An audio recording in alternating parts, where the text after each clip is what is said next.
I went without my car from November 29th to February 8th. What dollar value can you place on not having your transportation for that period of time? Now, what value can you place on it when the car breaks down in the middle of Iowa when you're on your way from Chicago to California? The additional expenses associated with that.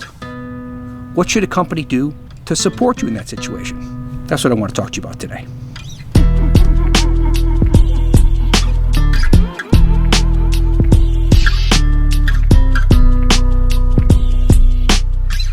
I am not a bitcher. I'm not a kvetcher. But I have something I want to share today, and I think it's important that it get out there because I had a terrible experience with Mercedes-Benz. In fact, I'm having a terrible experience with Mercedes-Benz, and I'm finding that they don't stand behind their customer. Now, when I bought the Mercedes, I thought to myself, I'm buying a world-class, top brand, high-tier, top-of-the-line car and car company. But now that I'm having problems with my car, I'm finding they don't stand behind their product.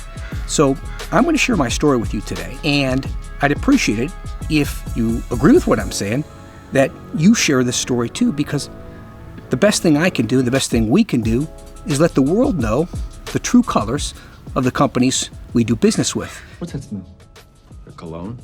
No, money. I smell money. And if a company's willing to behave a certain way, they should be willing to have the public hear about it. So here's what happened to me. I have a Mercedes.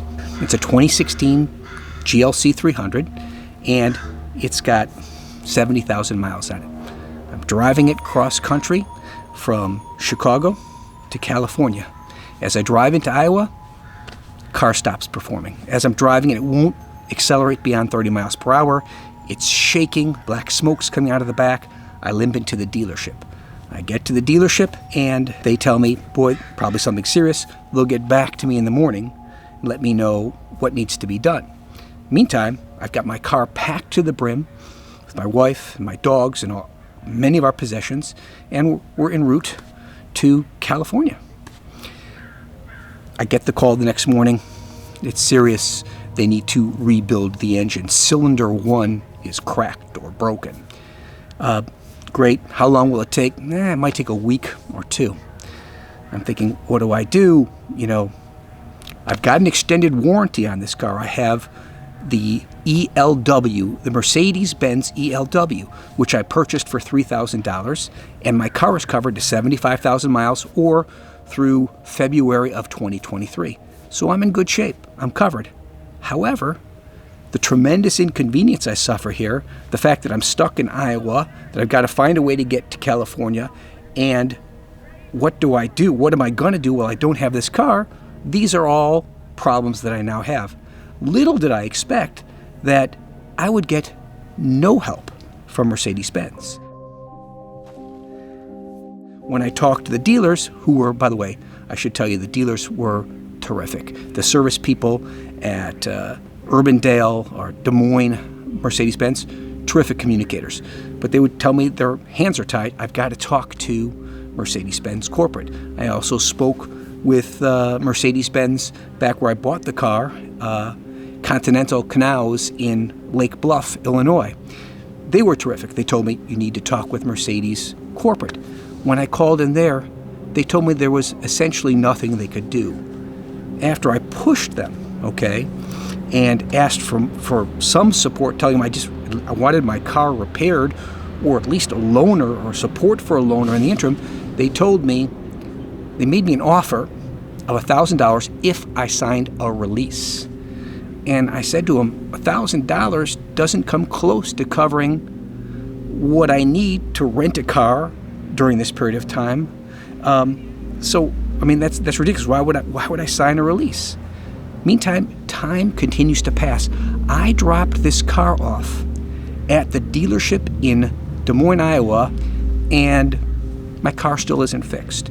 Now, I've gone through a number of repairs, from rebuilding the engine because of the cylinder, to replace the intercooler, tone ring, and now finally they're putting in an ECM, electronic control module. I believe that's the computer that runs the whole thing. And the dealership suspected all along that's the issue, but without directly saying it, I think that Mercedes, they do have to get permission from Mercedes to make the action to move in the parts and make the repair. And because that's a much more expensive repair, they wanted to rule out many other things. Meantime, time is passing, and I don't have my car now. Mercedes has known for since the day this happened, that this is going on, and will do nothing more than offer me the $1,000 as long as I sign a release. Paltry, ridiculous, insulting. Here is a copy of the letter that I received from Mercedes-Benz, which essentially tells me they're going to do nothing for me. If you agree with me that Mercedes is far from standing behind their product, please share this story and let the world know this is the true Mercedes-Benz. They don't stand behind their product. I know if it was my business, I would find a way to make sure that my customer got assistance. They've done nothing, Mercedes-Benz Corporate, nothing other than that one offer, and I pushed them over and over again, tried. They tell me that's the most they can do. I don't know where to go now, so I'm going to you.